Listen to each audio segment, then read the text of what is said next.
Nous sommes de retour sur le plateau de Smartech pour notre rendez-vous avec la confidentialité des données. On en parle avec Hervé Lejouan, président fondateur de Privoni. Bonjour Hervé. Bonjour Delphine. Merci d'être en plateau aujourd'hui, ça nous fait très plaisir. Moi aussi. Alors, ces emails, vous nous dites que ce ne sont pas des courriers confidentiels. Pourtant, on aurait tendance à le penser. En fait, le problème, c'est qu'ils n'ont pas été conçus pour ça. Oui, à la base, le protocole qui a servi de fondation à l'envoi des emails s'appelle SMTP, et qui a été d'ailleurs créé en 82. Et le but de SMTP, c'était pas de garantir la confidentialité des emails. C'était initialement de permettre à des ordinateurs de s'envoyer et d'archiver des messages. Donc, et tout le monde pouvait y avoir accès. Et ce n'est qu'à la fin des années 90 qu'on a vu en fait une démocratisation envers le public de ce qu'on appelle les boîtes de messagerie, avec des acteurs comme Yahoo qui sont venus sur le marché, et puis plus tard Gmail. Mais c'est là où ces acteurs, étant des sociétés qui ont proposé des services gratuits d'hébergement et de traitement des emails, ont utilisé aussi le contenu de ces emails pour en faire un usage un peu plus commercial. Oui, on le voit d'ailleurs que quand on envoie certains messages, on reçoit des publicités qui semblent connectées avec le sujet qu'on aborde. Donc non seulement ces emails n'ont pas été conçus pour être confidentiels, mais en plus ils sont décortiqués, analysés pour des motivations de profit commerciaux. Oui, absolument. Et il y a eu d'ailleurs Google en 2014, dans sa politique de confidentialité, explicitait clairement qu'il lisait l'intégralité du message pour derrière l'utiliser à des fins publicitaire ou commerciales. Alors, ce sont des robots quand même, c'est automatisé. Oui, voilà, ce sont des algorithmes. Naturelle. Voilà, ce sont des algorithmes. Mais en 2017, ils sont revenus là-dessus. C'est-à-dire qu'il y a sur la pression du marché, Google a dû dire on ne lit plus les emails. Mais pour autant, Google et les autres utilisent un certain nombre d'interfaces de programmation, les API, qui permettent à des tiers, si jamais ils vous apportent un service, par exemple, de nettoyage de votre boîte de mail et autres, d'accéder à vos messages aussi, et là, de lire tout le contenu sans que vous en ayez vraiment conscience. Donc, on voit bien que l'email, c'est pas quelque chose du tout qui est confidentiel. Et dans les entreprises d'ailleurs, parce qu'il y a les boîtes mail personnelles, mais dans les entreprises, oui.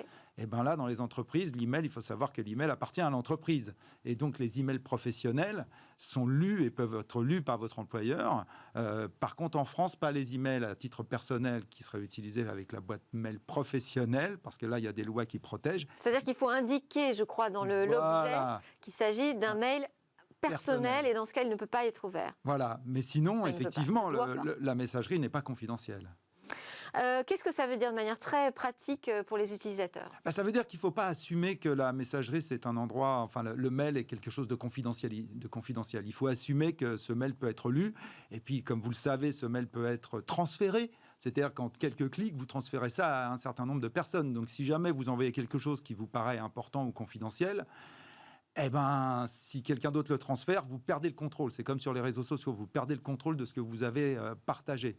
Donc, il ne faut vraiment pas assumer ça. Et ce qu'il faut, c'est se dire qu'il ne faut pas envoyer non plus des pièces attachées de type carte nationale d'identité, ou quand on vous demande des informations, votre numéro de passeport, des mots de passe en clair. Il y a encore des sociétés aujourd'hui, des grandes sociétés, j'en ai fait l'objet récemment, des grandes sociétés françaises qui vous envoient un mot de passe en clair sur votre boîte mail. Donc, et là, on voit bien que non, il ne faut pas faire ça. Et aujourd'hui, heureusement, il y a de plus en plus de services qui permettent de charger, en fait, l'information via ce qu'on appelle le web ou des serveurs, où vous allez charger vos fichiers, vos cartes nationales d'identité, mais surtout, n'envoyez rien par mail. Et puis, si possible, chiffrer, alors là, c'est plus technique, mais chiffrer vos mails, on peut le faire. Il y a des boîtes de messagerie chiffrées. Voilà, il y a des boîtes de messagerie. Il y a ProtonMail, par exemple, une société suisse qui est assez connue et qui, là, vous garantit, un peu comme les messageries instantanées, un chiffrement de bout en bout de vos emails.